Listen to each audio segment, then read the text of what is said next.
Les aires marines protégées des Comores sont reconnues comme étant le principal levier pour préserver et pérenniser cette diversité et ainsi contribuer au développement local. La mise en place des aires protégées aux Comores répond aux aspirations des autorités nationales pour lutter contre la pauvreté. C'est pourquoi les communautés ont pris un engagement pour protéger les espèces terrestres et marines ainsi que l'environnement aux Comores. Les Comores font partie des hotspots de la biodiversité. Il est donc important de préserver l'environnement terrestre et marin. La mise en place des aires protégées aux Comores est donc devenue une priorité des autorités nationales.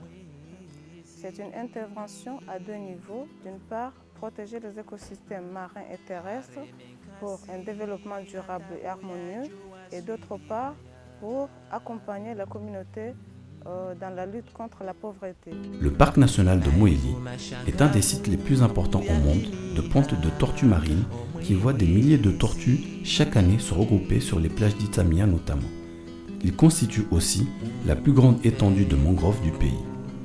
Les aires marines des Comores sont le théâtre des baleines à bosse et autres dugongs qui trouvent dans les eaux comoriennes un refuge sous l'œil bienveillant des pêcheurs.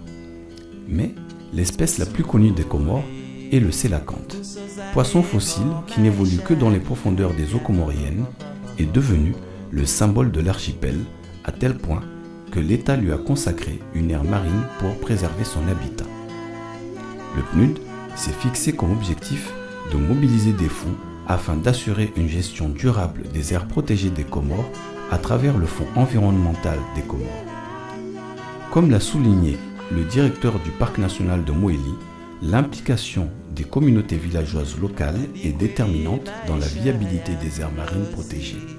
C'est ainsi qu'elles participent dans les activités de délimitation et à la création d'un plan d'aménagement.